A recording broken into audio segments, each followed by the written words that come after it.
ये कहानी है एक ऐसे मूर्ख राजा की जो हर समय अपनी रानी से चिपका रहता था। यहाँ तक कि राजसभा में भी उसे अपने साथ ही बैठाता था। एक बार राजा विक्रमादित्य अपनी सभा में बैठे हुए थे।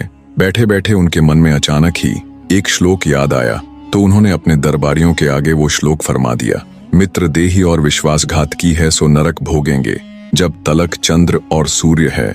ये श्लोक सुन दरबारियों ने राजा विक्रमादित्य को इस श्लोक को अच्छे से समझाने का आग्रह किया।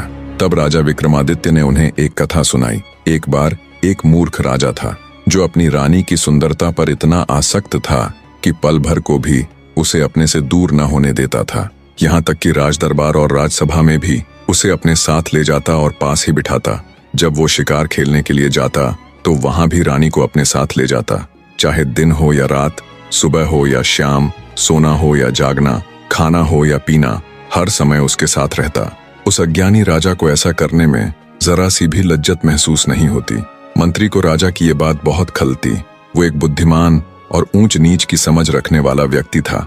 उसने अपने मन में ठाना कि कैसे भी करके वो राजा की इस आदत को छुड़वाएगा। एक दिन राजा को अकेला पाकर मंत्री उसके पास आया और सिर को झुकाते हुए हाथ जोड़कर खड़ा हो गया। उसने राजा से विनती की, अगर आप मुझे जीवन दान दे दें तो मैं एक बात कहूँ। मंत्री की बात सुन राजा थोड़ा सकुचाते हुए बोला, हाँ कहो, क्या बात है। आश्वासन पा मंत्री ने बोलना शुरू किया, महाराज, हर वक्त आप रानी के संग शोभा नहीं देते।